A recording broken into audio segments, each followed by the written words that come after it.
gleaming, whose broad stripes and bright stars through the perilous fight o'er the ramparts we watched were so gallantly streaming, and the rockets' red glare, the bombs bursting in air, gave proof through the night that our flag was still there. Oh, say does that star-spangled banner yet wave o'er the land of the free and the home of the brave?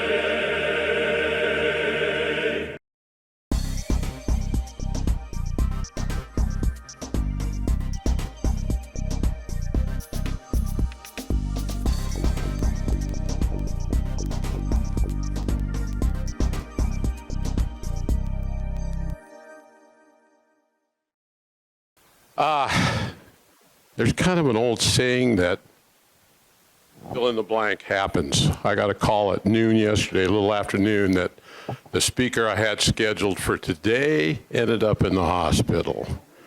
So I'm on the phone all afternoon scrambling and everything, and I got a hold of a gentleman that I had on my radar anyway. His partner came and spoke late last month, Frank Gamro.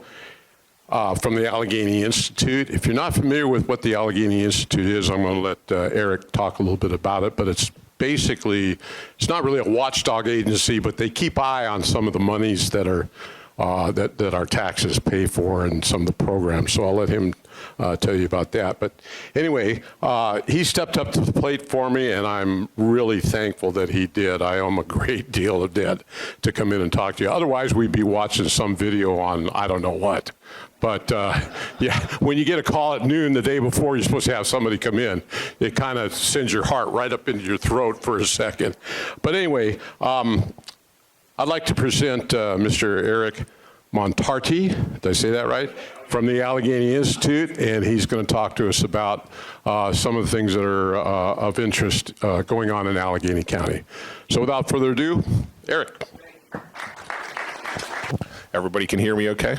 Yes, good morning. It's good to see all of you. Thank you for the invite. It's always good to be here. As Mark said, Frank was here 2 weeks ago, but if you weren't here or you're not sure what the Alleghrny Institute is, we are a nonprofit, nonpartisan research and education organization.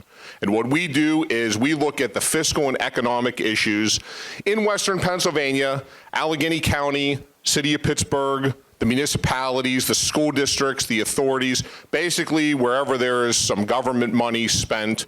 We look at their budgets, their audits, proposals that come out of Harrisburg that would affect local government, proposals that are in Harrisburg that affect all local governments all across the state or may affect what goes on here in Western Pennsylvania. So that's what we do. And we have a website. It's www.alleghenyinstitute.org. So everything that we write is there. It's for public consumption. You can go there, read through our archives, and look at all the issues that we've tackled. And one of the ones I'd like to talk to you about today is one that I talked about when I was here in 2020, and that is, of course, the property tax system in Allegheny County, which it continues to be an issue. It's an issue of interest. I will tell you right now that because there is an election coming this year and the current county executive is term limited, that will be an open seat. There's also about half of county council will be running this year, and property assessments and property taxes will probably be an issue that you hear a lot about. It's been in the newspaper recently because of a lawsuit. I don't know how many of you have followed that. I'll talk a little bit about that today as well, and hopefully give you some information that'll make you Oh, there I hear a cell phone. Make you an informed, better informed citizen about what is going on and what the nature of the property assessment system is in Allegheny County, what it looks like this year. Now, I do have some handouts. I can tell you I don't have 49, but I'll be happy to hand them around because there are some numbers, and I will certainly email you a link, and then you can distribute the rest of it. But if you like the handouts, you can share with a neighbor. Can we all agree to do that? Is that fine? And I'll pass those out. As those are going, I'll start with the stuff that doesn't need to be specifically number driven. Obviously, Allegheny County, like other counties in Pennsylvania, is permitted to use a base year for their property assessments. That is permitted by state law. So Allegheny County's current property base year is 2012. That's the last time we were reassessed, meaning there were workers that went out on a contract, looked at people's homes, looked at business properties, took measurements, asked questions, and then put a value on the structure. Everything since then has been either people are appealed, people do appeal their property values, they may build new homes, they may build new structures, they may tear down structures. There's corrections for records that are not correct, and that's how the values change over time when there is not a reassessment. So Allegheny County's values went into effect in 2013. There were 4 other counties that year that also had values that went into effect. And then since that time, there are 12 counties basically that have done a reassessment or what I would call like in progress or in the pipeline. The closest one is Beaver County. They had last reassessed in 1982. They were sued I think in like 2016, 2017, it went up to the Pennsylvania Supreme Court. They lost, and now they're in the process of doing a reassessment, and then they'll be updating their values. I believe they go into effect in 2024, I think. But that is the closest county. There's a few others that are in the eastern part of the state that are also reassessing. Allegheny County's millage has not changed since the reassessment went into effect. Pennsylvania law says when you do reassess and you have new values, and typically they're higher than what was there before, you have to adjust your millage rate downward so that it's revenue neutral. And then if you want to take more money in that year of reassessment, in a separate vote, you're allowed to increase your millage rate. But Allegheny County adjusted it downward once to 4.73 mils, and that's where it's been since. So, go ahead, I'm sorry, did you need me to say that again? No? Okay. So if you look at your first slide, every year the county has to present the certified values to the Allegheny County Controller, that is a separately elected office that audits a lot of the things that go on in the county, and then the Controller's office certifies those values. So as of January of 2023, in the county, there's $84.9 billion in taxable value. There's $20.4 billion in exempt value. Now, again, exempt value means it does not pay property taxes. That can be for a variety of reasons. It can be owned by the government. It can be owned by a religious organization. It can be a purely public charity, which, again, you probably have heard a lot about in the news with the city of Pittsburgh and their planned review or audit of those properties. It just means basically that if it's used for a purpose that is essentially relieving the government of some obligation or carrying out a charitable function, it's not taxed. So that is what the exempt value is in the county currently. If you're looking at the actual parcel counts, there's maybe, it's like, around 600,000 parcels, maybe a little bit less, of individual properties. 551,000 are taxable, and then 30,000 are exempt. Okay. From the last time I was here in 2020, and again, because there's been no reassessment, taxable value has gone up $3.4 billion. Okay, and again, you ask, well, how does that happen if there's no reassessment? Well, again, it's because people build stuff, new stuff comes online, people add on to homes, there's appeals. I mean, that is a huge issue, as we'll talk about when we get to the lawsuit, that it's not only the owners that can appeal, but it's also the taxing body. So if a taxing body would appeal a value and the Board of Appeals agrees with what their argument is, then that value goes up. The assessed value then becomes what it has been appealed to, and then from there, the county, the municipality, and the school district are then taxing on that higher assessed value based on the appeal. There can be a lot of corrections. I've seen properties that they might say it is taxable, but then, you know, after reviewing it, no, it is really exempt, and then that takes it off of the tax rolls. So you have this churn that goes on in every municipality, every school district, and then affects the county, county-wide because of all these changes of what happens even though there's not a reassessment. And as I mentioned, the millage rate has remained unchanged, at least for the county. Is there any questions on that first page? Yes, sir. Can you explain millage rate? I'm not Sure. The millage is 1/10 of a cent. So when the governing body each year will, as they're passing their budgets, and if you're talking about the county or the municipalities, that's typically calendar year, so they'll be doing that in November or December, and then they will actually have to vote on a millage rate. Can everybody hear me without the microphone, or do I need to use this? Use the mic, okay, because I feel like I might be, I just want to make sure it's okay, all right.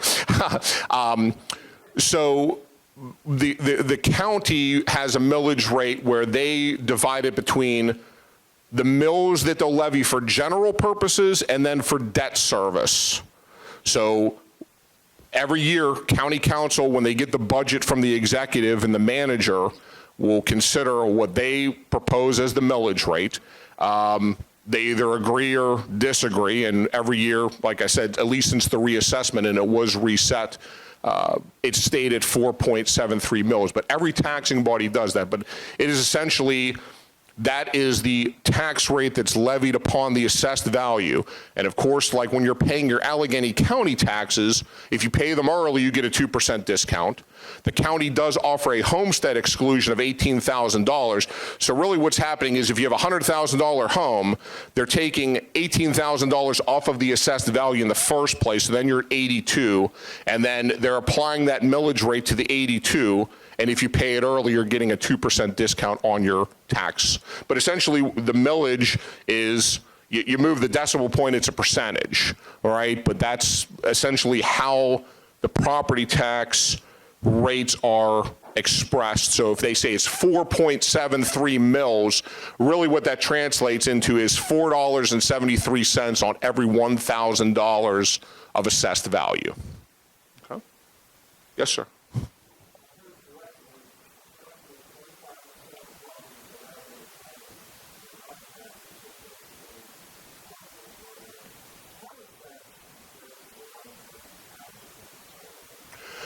I'd have to look at other counties in the state. I know that we've done a lot of work looking at the city of Pittsburgh, and theirs is about a third or a little bit more that's exempt versus taxable. But you figure if you look at other counties, and they're going to have a county courthouse, they're going to have school districts, they're going to have churches. If they have a state-owned university, that's going to be tax exempt. If they have a state-related university like Pitt or Penn State, that's going to be tax exempt. I know that in 2009, there was a legislative agency called the Legislative Budget and Finance Committee, and they did a county-by-county examination of how much exempt property was in each county. And then more recently, and that's like 2014, the state auditor general did an examination, but did 10 counties. And then after getting the exempt total, was focused on hospitals and health systems and how much exempt property they owned. So long answer, I can't say Allegheny County has more or less right now than, say, a Butler County or Beaver County or Washington, but it's something that could be found out fairly easily by looking at something like this certified assessment roll for the other counties.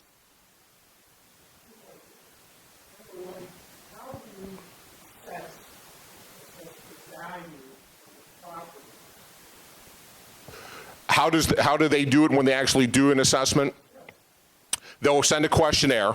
They'll ask you the characteristics of the house, how many bedrooms, how many bathrooms, square footage, and then there's one of three approaches that they can use that typically in assessment parlance, they'll say these are the three approaches. Comparables, which is what they use for the majority of the homes in Allegheny County. If you go to the county's website, the real estate website, put in your address, and then you will see a tab that says comparables. They will show you the 5 homes that when they did the reassessment, they compared you to. They can do it by income, meaning if you have a property that is an income generating, you have a storefront, you maybe rent out apartments, they can do it that type of method, so an income approach. And then last is a cost-based approach, which is if you rebuilt the structure today and said this is how much it would cost, then they could regress it back to whenever that base year, or it would be a new reassessment, whatever it would be in those terms. But from the majority of the homes and structures in Allegheny County when they did that reassessment in 2012, that was a comparable approach.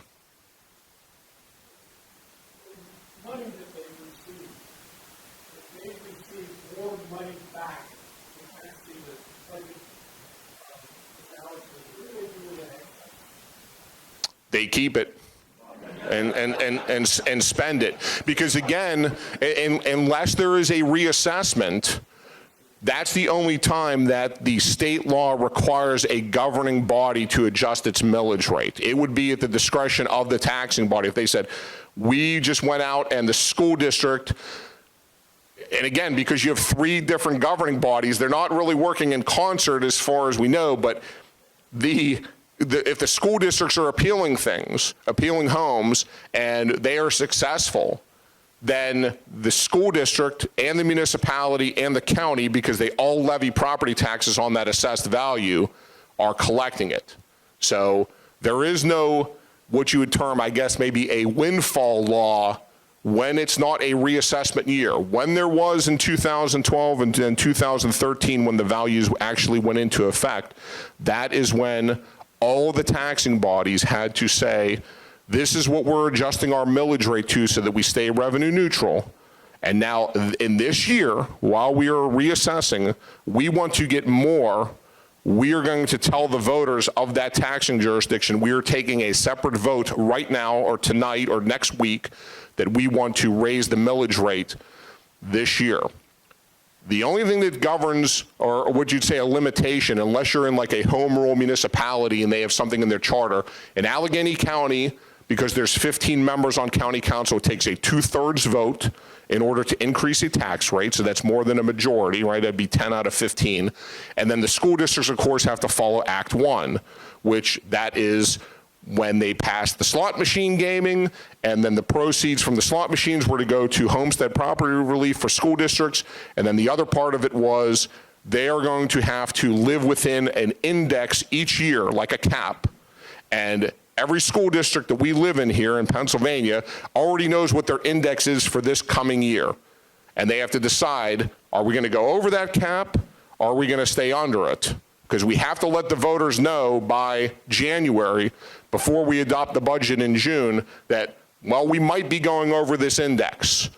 And if we think we're going to go over the index, they have 1 of 2 choices. They can go to the state and ask for permission, because it'll be, we had a construction project, or we have to pay for retirement benefits and we think we're going to go over, or they say, we can't get an exception, we're putting it on the ballot for the voters to take an up or down vote. And I can tell you, in Allegheny County school districts, since that law has been in place, I think it's only happened once. I think Chartiers Valley School District put something on the ballot a few years ago that asked, do you want to increase the millage rate? I think it was $0.5 or maybe $1, because they would have went over what their index was that year. It's happened in other places across the state, but it's been fairly rare in Allegheny County. That failed. Yeah. Yes, ma'am.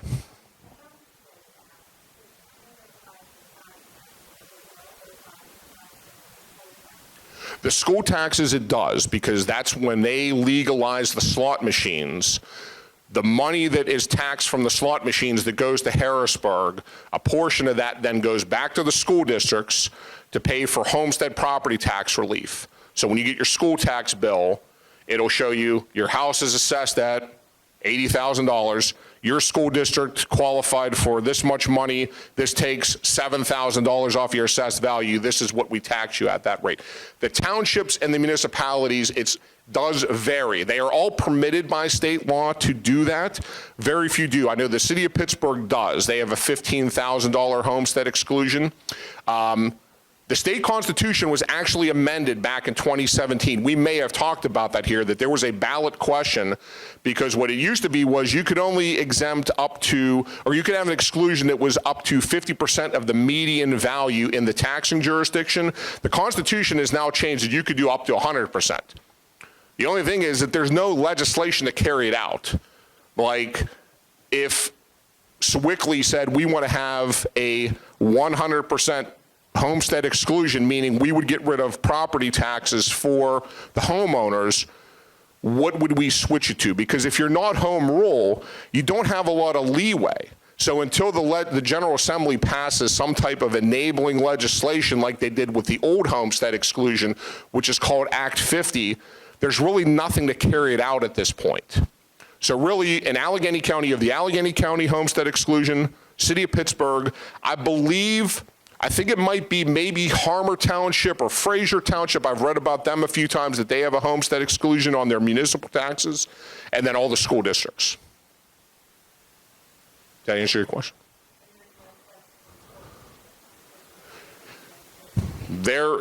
They get it, because if you look at the Pennsylvania Department of Education site, it shows you every year, this is the index, this is how much money's been generated for property tax relief, and then you can look at your school district and say, this is how much we estimate you're going to be getting in relief. And what they'll do is they'll show you the dollar figure, meaning this is how much you'd save on your taxes, not so much the homestead exclusion. When you see your school tax bill, that's what will show you the homestead exclusion of how much is coming off of your assessed value when before you actually have the millage rate applied to it.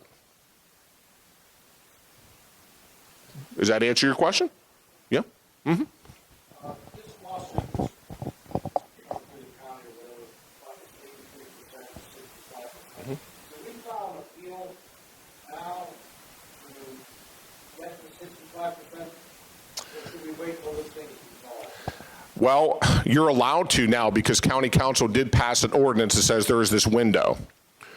The variables are, what will Commonwealth Court rule? Because Common Pleas Court said the common level ratio should be 63% for what's called the 2020 common level ratio. And I'll get into some of these details about the phrasing of all this. That might be somebody calling you about this lawsuit right now. You never know. I'm kidding, please. The thing with the common level ratio in appeal and an appeal in any other year is, do you feel when you take your assessed value against that common level ratio and it produces what they would say is your fair market value, do you feel on appeal that you look at that or you calculate that fair market value that your house ought to appraise for less? Because that's how you're going to save the money. I mean, it's possible you could go in on appeal and say, I'm assessed at $200,000, and the common level ratio now is 63% because of this lawsuit. And when I back that out, I think that my house now is, that implies to me that the house is assessed or appraised at $315,000, right? Yeah, if you go in on appeal and they say your house is actually appraised, we feel that the market value is like $340,000. Well, yeah, you were successful. They're applying the common level ratio, but you might come out with a higher assessed value. But what they're urging people now is, if they feel that because the common level ratio is going to fall, and then you look at what that fair market value would be, then they're saying, yes, go ahead and appeal. Now, I can tell you the common level ratio for what we call right now, the appeals that would be filed or valid until the end of March for this year, 2023, and the common level ratio that the state has established that's in effect until June 30th for Allegheny County is around 63 or 64%. That's irregardless of the lawsuit. Like the common level ratio right now that they're dealing with is around 64. What they're trying to figure out is they're hearing appeals based on the previous year, but they don't know what the common level ratio will be until the court decides, and the court hearing is scheduled for April 3rd. And that's Commonwealth Court. So there's always a chance that whoever loses, then they might say, we're appealing this to Supreme Court. That's why we've always argued about there should just be a change to the base year law, and the county should be required to do more frequent assessments so that you're keeping the values up to date. But That has not happened anywhere in Pennsylvania. We've had counties that have done reassessments, just like Allegheny County, Washington County, Indiana County, Blair County, Beaver County, as I mentioned. They're going to be doing a reassessment. It's going to go into effect. If you said, well, when's your next one? We don't know. I mean, you just don't know because there's no state law requiring it. And then when you get to the situation of the county officials look at it and say, well, none of the other counties are forced to do it, so why should we? Well, it is expensive, sure. I mean, again, like Allegheny County, you're talking, that's, close to 600,000 parcels. That's a huge undertaking. However, the alternative is we have what we have. Appeals, people not trusting that, well, the values aren't real. People that buy homes that come from other states and they have no idea how the assessment system works here. And they're like, well, wait a minute, I bought this house and now you're telling me that because the assessed value is that much lower, I get a letter from a school district and I have to go in front of the Board of Property Appeals, and what am I supposed to do? I had no idea something like that was going to happen. Yes, sir, you were next. Yeah, the mortgage rates are 2% as opposed to 7%. I mean, that's going to be huge. I mean, they don't take any of that into account. And in 22, prices were probably the highest they've been forever. And now, not even a year later, they're going to be a lot. So do they take that when you appeal? Do they take any of that into account? You're allowed to bring in whatever evidence you want to an appeal hearing, but typically you're showing other homes that you think are comparable to yours, or it might be I brought in an appraisal from someone who is a certified appraiser that says this is what the value is, but they don't look at this is what it is. The counties are considering, what is their year of assessment, and then what is the predetermined ratio, which is right now in Allegheny County, our predetermined ratio is 100%. That means if they say your home value or your market value in 2012 was $100,000, you're assessed at $100,000. You have other counties where they might use a 50% predetermined ratio, meaning, well, the market value is $100,000, but we only assess you at 50. And then our millage rates are really high because we're taxing you at 50, and then you can't really get a good comparison between two counties. The stock market, I mean, every day the stock changes the value, so the assessed value is changing. No. On other assets. Right. Yes, sir. I live in Ohio. The state of Ohio, out of Columbus, handles the reassessment every 2 years. What they do is they send you in the mail a form saying this is what we're going to reassess you at, and we don't appeal each county at different locations. And the second time my son got reassessed, we went and did comparable sales in houses in this neighborhood. Touchdown, we're just using our facilities with them. And I said, you know what, I agree with you, it's lower. Now, we have to report it as two because he said, well, I'm below what they're assessing.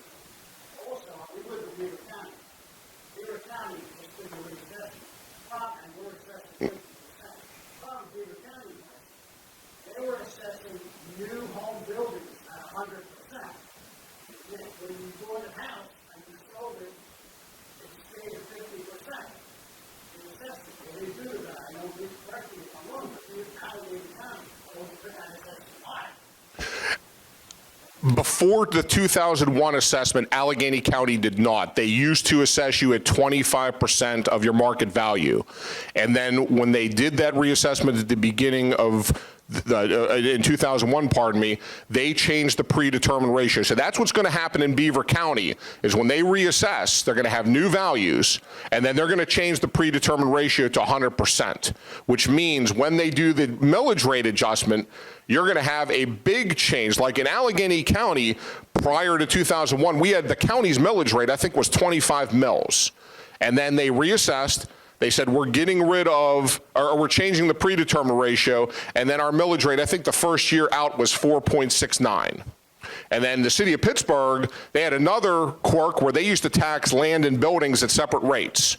And they got rid of that. So you used to have like a really high millage rate on land that wasn't developed, because they said, well, that's going to encourage people to develop, and then they'd have a low rate on the buildings, and then when you put them together, it would be somewhat comparable. But now they've been at a single rate for, since 2001. Yes, sir. I came from the same state of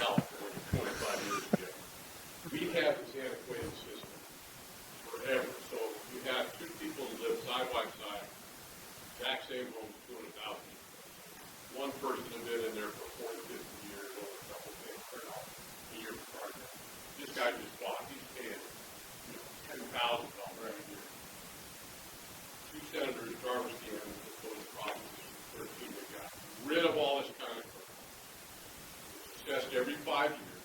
It's based on the sales of homes in the area and capped at 1%. Never changed. It made it so much. That's back when California was the same. And it can't. And the insane legislation now, it never changed. So it's that way for and it's tonight. Right. And it was a much fairer system. So you don't have somebody that's paying. I've got neighbors who are paying half of them. Half of them. Right. Yep. Yet they still use the roads and everything else. Right. A lot fairer system because it was based on the market value. The market value went down. And of course, part of the key word there is proposition, meaning initiative, which we don't have in Pennsylvania. We cannot put things on the ballot to go to Harrisburg for them to vote on. And sir, just to get back to your point about Ohio, one of the things that they wrote about a lot here was Maryland, that they had a system that was very much like Allegheny County. It was patchwork. Counties could do this. If they wanted to, they didn't. And then they centralized everything at the state level in Maryland, and basically they moved to a system where it sounds good on paper. I've had at least some people that have called us and said, yeah, it's not as great as it may sound, but that was held up as a model of a nearby state that changed from what used to be a county or even a local driven system to a state level centralized system. But again, there is really no impetus or desire to do that in Harrisburg. Yes, sir. You can appeal anytime, correct? In Allegheny County, there's a deadline, like you can go up until, I think, March 31st of each year. I mean, I can appeal the same thing next year. But the other thing, just as an anecdotal myself, is because I have what I think is a unique house, I've always hired an appraiser and have been successful on the appeals rather than using a comparable. Because many of these, because I'm on an old farmland and there was no plan, and all houses were built differently. I have $1 million houses next to me, and mine is at the very low end. Okay? So it's well worth hiring an appraiser. I would just suggest it. Yeah, I mean, there's people that get in contact with us and ask us, and we usually send them right to the guide that Allegheny County has on their website. It says, well, you can come in here, you don't have to have an attorney, you don't have to have an appraisal, but I think the more you go in there probably with information, the better it is for your case. Right. Yes, sir. Last time I sold a house, I went into a trade, and the trader told me over the phone it would cost me at least $450. Did you get in touch with this gentleman over here? Because maybe, I don't know, how good was that? Again, look through my lawyer. I heard on TV, Channel 2, 2 weeks ago, that if you have a house, and what you can sell it for now, like half of that, and if your appraisal is more than half of that, you should keep it. This is the argument about the lawsuit, right? That if the common level ratio does get established at 63 for last year, those appeals that they are saying, I saw that segment as well. That's what you're trying to determine, right? This is my assessment. I can go on the county's website right now, any of us, if we own a home here in Allegheny County, put in our address, put in our block and lot number, and look up, this is what I'm assessed at. The issue is when I say I want to appeal this, and then I've got to come with my evidence, and then they're going to say, okay, now this is your fair market value, right, in an appeal hearing, and then they're going to say, let's apply now this common level ratio to that, and then you're going to get a new assessed value. Do you come out ahead? Do you stay the same, or do you end up paying more based on what happens? But yes, I did see that segment as well, and that's where we are with the lawsuit, because the common level ratios have essentially been in the 80s, in the 70s. Like the first year when they do a reassessment, it's 100%, right? And then it starts to just fall as you get further away from the base year.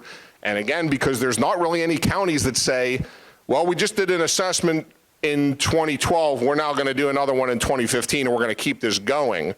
We have not seen a test case anywhere here in Pennsylvania where it's like, does it work better that you have more frequent assessments? Does that then limit the amount of time and effort that's clogged up with the appeals process? Any other questions yet? No? Very good. Yeah, go ahead, sir. Did you see an issue where Butler County was significantly less than Allegheny on the millage rate? There's a lot of movement up there. Same thing with Washington County. How are we in relation to these surrounding counties now as far as millage? The better comparison right now is Washington County because they lost a court case. They had to reassess. So they have a base year now of 2017. Ours is 2012. So 5 years difference, but you could say, I'm deciding, do I want to live in Upper St. Clair or Peters Township? And now I want to look at what's the county's millage rate, what's the school district millage rate, what's the municipal millage rate, and where do I come out ahead? Could I buy more house in Peters Township versus Upper St. Clair? I can tell you right now, if you took Allegheny County, the actual county millage rate is 4.73, and Washington County, it's 2.43. Okay? Peters, I know it's significantly lower than Upper St. Clair, but I don't know the numbers offhand. And then Peters Township School District is lower than Upper St. Clair. That's the better case. When we see Beaver County, when theirs is done, then there'll again be, well, it's going to be a base year, it might be 2023. So then we're now like 10 years apart from Allegheny County. But if they're moving to a predetermined ratio of 100%, then you're able to say, their millage rate is comparable to this. Like Butler County, their millage rate might be in the 20s. However, if you sat and said, I'm going to buy this house, they're going to assess me in 1969 base year, and then they're going to apply the predetermined ratio of 100%, what's going to be my tax bill? You're probably still coming out ahead. Same thing with Westmoreland County, which they have a base year of 1972. Does that help? Is there another question?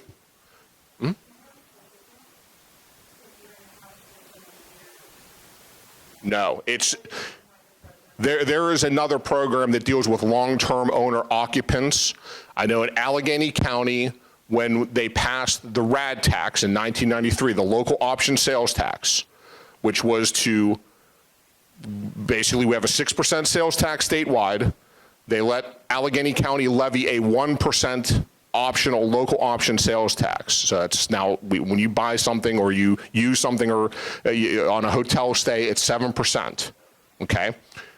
They carved up that money. It's not like all the 1% revenue goes to Allegheny County and they say, do whatever you want to with it. 50% of it goes to regional assets, to pay for the zoo, to pay for the stadiums, to pay for the libraries, to pay for the parks.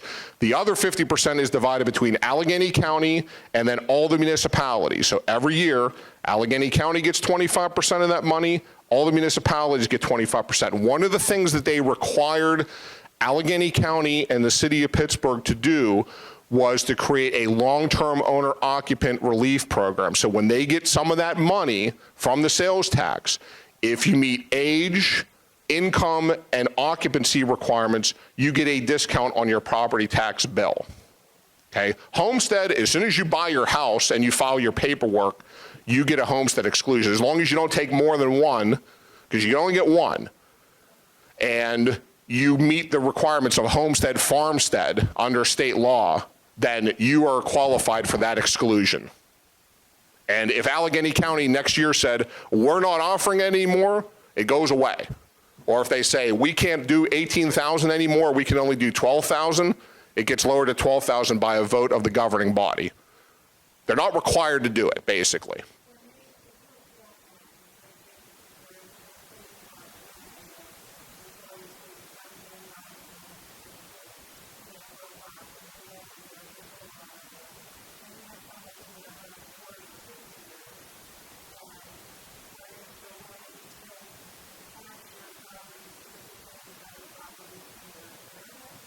I would believe so. I mean, again, it's in front of a hearing officer, so you're bringing whatever evidence. They kind of, I think, just take into evidence what you say, and if you're being, let's say, in a case of maybe you're appealed by a taxing body, what the taxing body says, and then they make a ruling, and then it goes to the Board of Appeals. The Board of Appeals says, yes, we agree with the hearing officer. No, we disagree with the hearing officer. And then whoever is unhappy about it can take it up to what's called the Board of Viewers, which is then the Court of Common Pleas. But I'm not really sure. I don't know. I mean, if you went in and said, well, I've lived in my house a long time, they might say, okay, I'll make a note of that, but is it something that goes into consideration versus you say your house is worth or it should be assessed at 100,000. You brought me in 5 homes that were built the same year as yours. They have the same number of rooms, the same square footage, and that's what you're giving me as evidence. Does that, I would assume that probably weighs more as opposed to like if somebody came in and bought and then they left and then I've been here a long time. Okay. Is there any other questions? These are great. I love it. Yes, sir.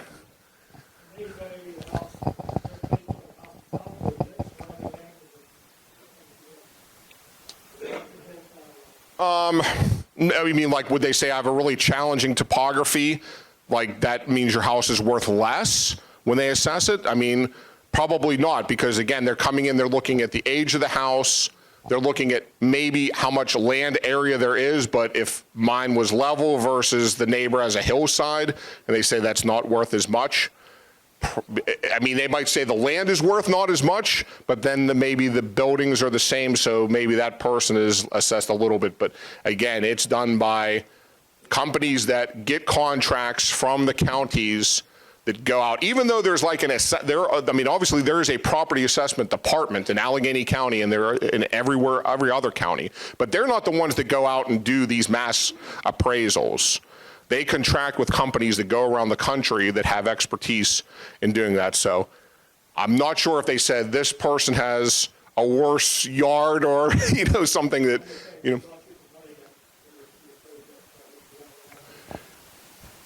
Again, that might be something where they put a value on it in a reassessment and someone said that seems like really high and this is why, and I'm going to go and appeal it. Would an appeal officer then say, yeah, I agree with you, because that might lead to, you know, problems with the value of the house? That could happen, but I don't think it's something that they specifically take into consideration, but I'm not sure. Does that answer your question, sir? Sort of, maybe. Yeah. Mm-hmm.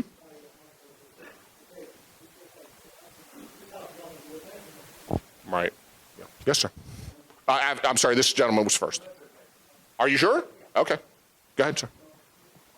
Go online and certain companies like Zillow, they are constantly reassessing houses. Can you tell us where they're getting their numbers? Well, first, it's not reassessing. They're just putting values on houses.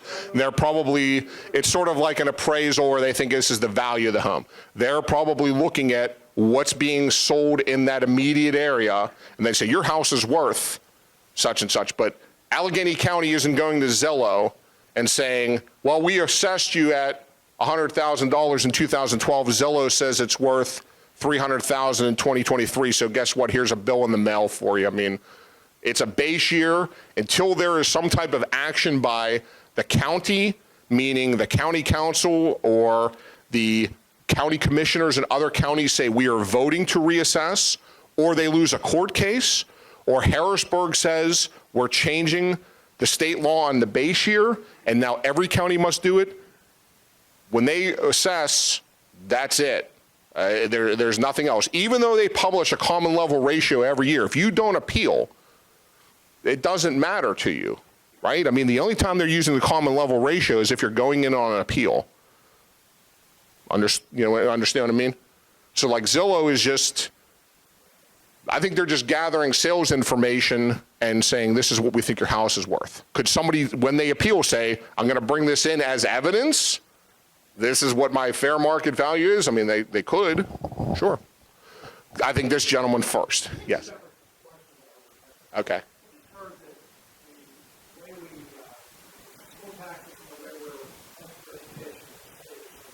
Yeah.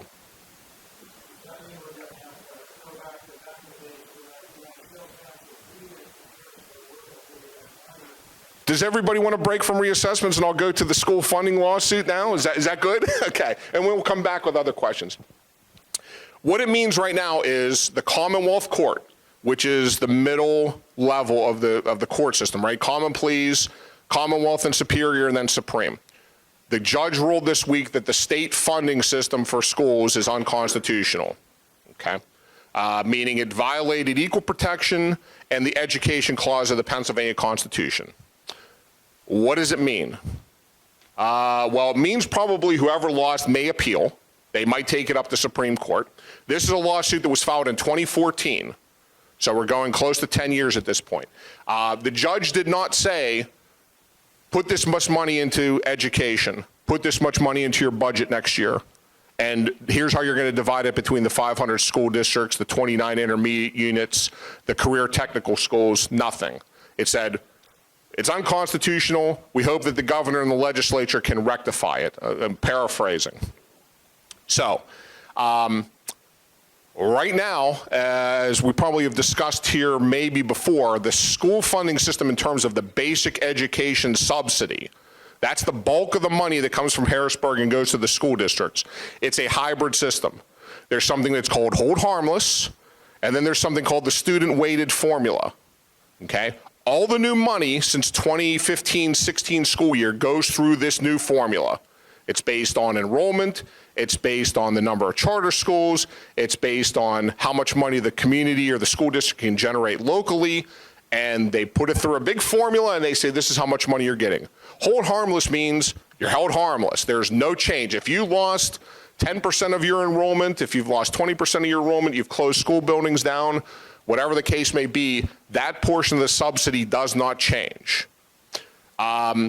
Would the new governor and the General Assembly come to an agreement to say, well, we just lost this court case, nobody's going to appeal it, so we're going to pass a bill that says we're going to now take 20% of the hold harmless money and start to put it through the new formula? They might. Would they come to an agreement that says we're going to take 50% of the hold harmless money and put it through the new formula? They might. Don't know at this point what it means, because the ruling is that the funding system is unconstitutional from the state, but what does that really mean? Does that mean that the state's going to tell the school districts you can't levy property taxes anymore and you have no taxing ability? Does it mean they say we're not using property tax wealth anymore to put the local money in, and we are, as you alluded to, switch to a sales tax or an income tax? It is murky. It's unknown at this point because, again, this lawsuit was filed in 2014.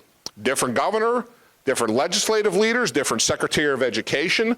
It's gone through, it went up to Supreme Court, and then Supreme Court, which typically in past cases had said this is a political question, meaning the courts can't tell the General Assembly, give every school district $15,000 per student. Right? That's for the legislature to decide, and for the legislature and the governor to come to some type of agreement, meaning that's a political question. So at this point, there's a ruling that's unconstitutional, but there's no what is the next step. And that's what I've seen like in a lot of the media coverages, the school districts, the superintendents, they're saying, well, how's your reaction to this? They're like, well, I don't think we're going to be getting like a check this week, and I really don't know what it means. It doesn't mean like there's going to be immediate property tax relief for the people who live in the school districts. So the best I can say is there might be something that comes out of the governor's budget address next month that maybe addresses this hearing, because when he was the attorney general, he filed sort of a friend of the court in support of the lawsuit. But he also has to deal with a divided legislature, and they were sued. So the governor was sued, the legislature was sued, the Secretary of Education was sued.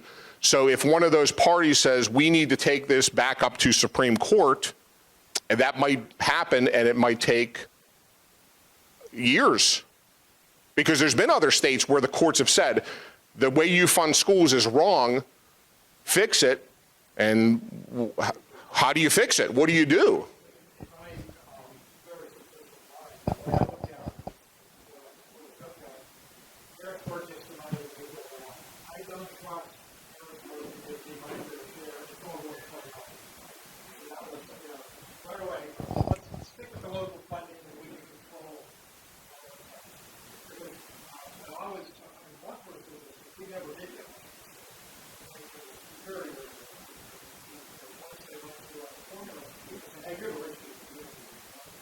Right, because it's based on the market value, it's based on the personal income as part of that formula.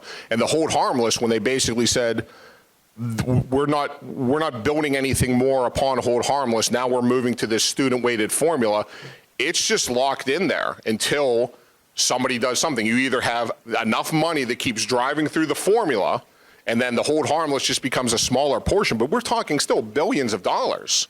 I mean, the basic education subsidy, I believe right now, I think in the budget that passed in June, because there's hold harmless, there's the formula, and then they added another thing called like a level up that goes to 100 school districts. I think it's around $6 billion.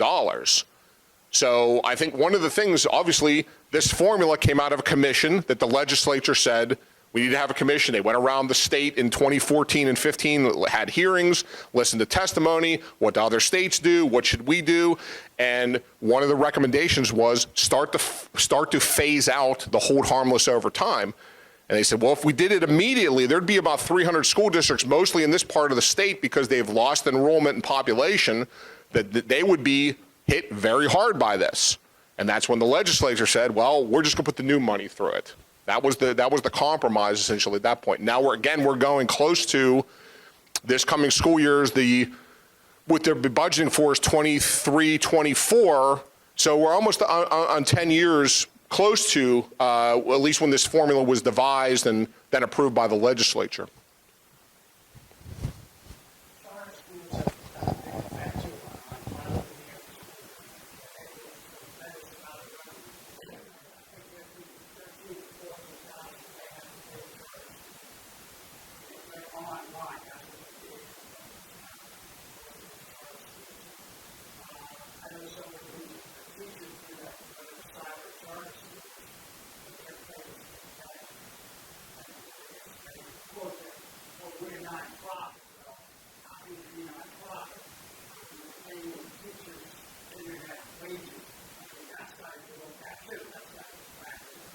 That's definitely one of the things, again, they've talked about in Harrisburg. That was, I think, one of the,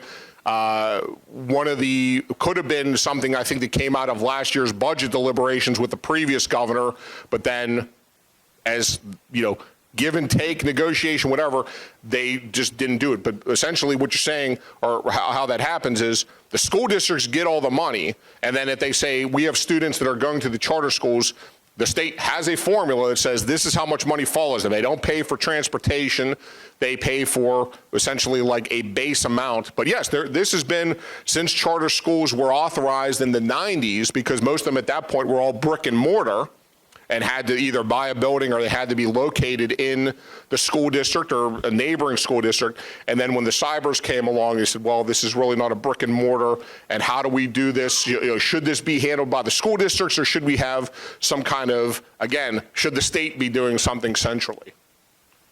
With vouchers, money falls to students rather than, would that be solved in kind of problem? I mean, it's definitely something we have been in favor of. Right now there's like 2 tax credit programs, like an educational improvement and an opportunity scholarship. They were talking, again, something called a lifeline scholarship, but that would just go to the very low performing schools. So you'd have to be in the bottom 15% of school performance for your students to be qualified to say, we will pay just the state subsidy. Not local, not federal, just the state subsidy would be able to send them to a school they're choosing, but that's not law. It was something that was discussed and didn't come out of the deliberations last year. I don't know if it'll come up this year as the budget proposal comes out and the legislative. Yeah, that's one that's definitely cited for sure. Yep. Okay. Does that cover up? Yeah.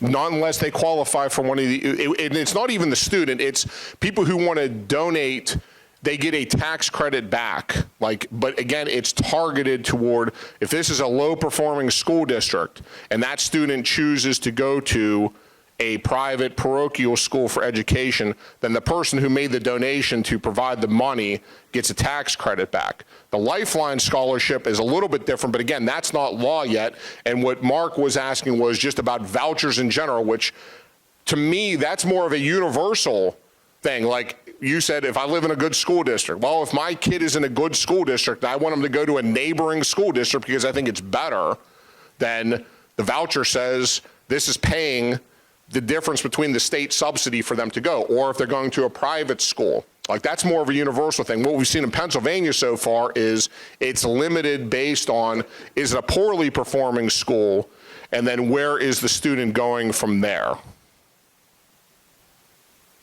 How does homeschooling affect these budgets? If we have about 4%, typically the school district will think that we homeschooling, how does that affect the funding? The student is still counted in what's called the average daily membership, meaning Pennsylvania Department of Education looks at who are all the students that the school district is financially responsible for.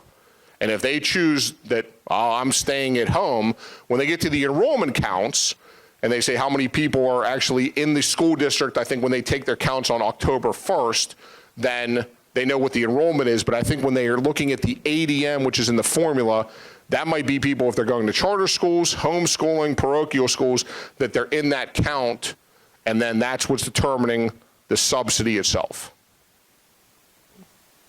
The difference, the majority is paid by the local municipality. The subsidies are state and federal, what is the breakdown? If you do it statewide, it's federal is less than 5%. The state, I think the average comes out to in the 30s, and then the local is in that range of like 60, 70. But there's no limit on what the local can do, right? Like, they don't say, well, you have a cap on how high you can raise, how much you can raise locally. So if you have a school district that has a lot of local property tax wealth, and it doesn't take them a lot of millage rate in order to spend a lot of money, they can do it. It just means, like we were talking about earlier, well, we didn't get a lot from the state. Well, yeah, because if you have a lot of local wealth, when they look at that formula and say, how much money are you going to get from the basic education funding, from to the transportation subsidy, all the things that the state sends back, those things are, in those formulas somewhere. Is that good for now? Are we good on the school loss? Yes, sir. How much of the cost of education actually goes to education? In other words, how much goes to the bus, how much goes to the meal program, and things that are really not educational?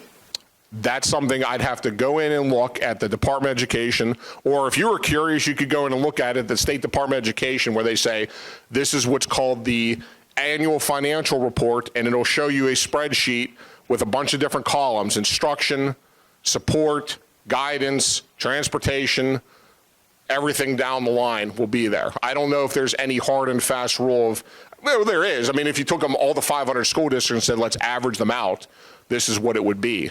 Sure, but I don't know that number or breakout. I'm sorry. We're good there with our school lawsuit stuff. Does that cover that? Yes? Now what do we want to go to? Back to reassessments. Ohio, yes, sir, yes. Okay.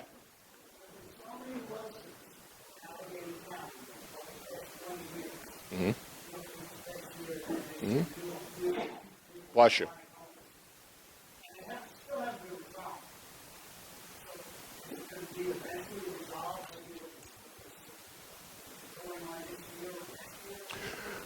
Well, I'll speak to these lawsuits. There have been two since the base year was put in 2012.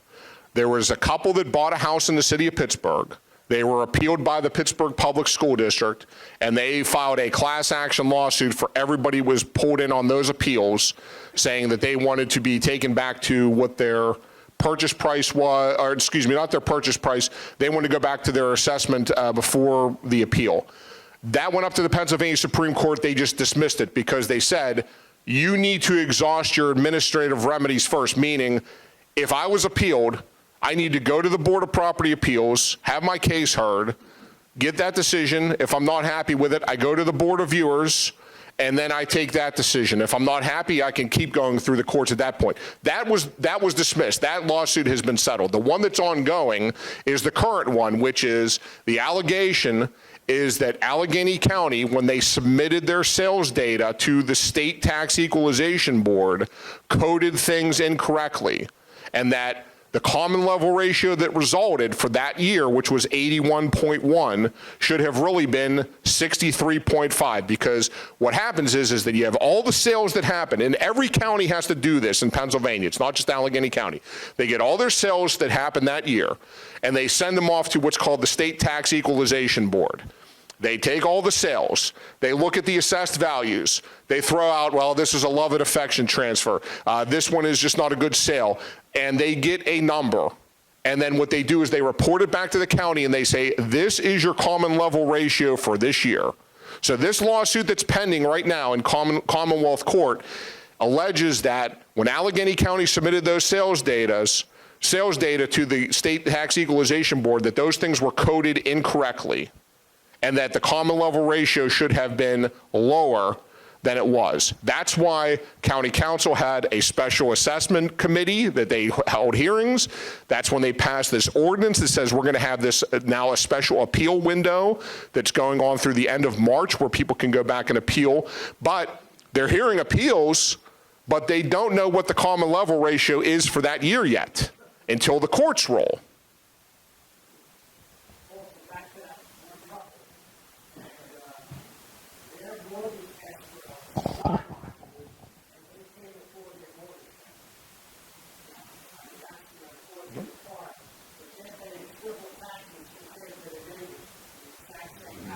Just because, again, with the date of sale and because of the year of the assessment, right? Good there. We got that lawsuit covered. We're solving all kinds of problems here this morning, aren't we? So we have the school lawsuit covered. How much time do I have here left? I'm out of time. Okay, I'll stay after and answer questions if you like, but is that good? I apologize for going over, but thank you so much. I really appreciate it. Thank you.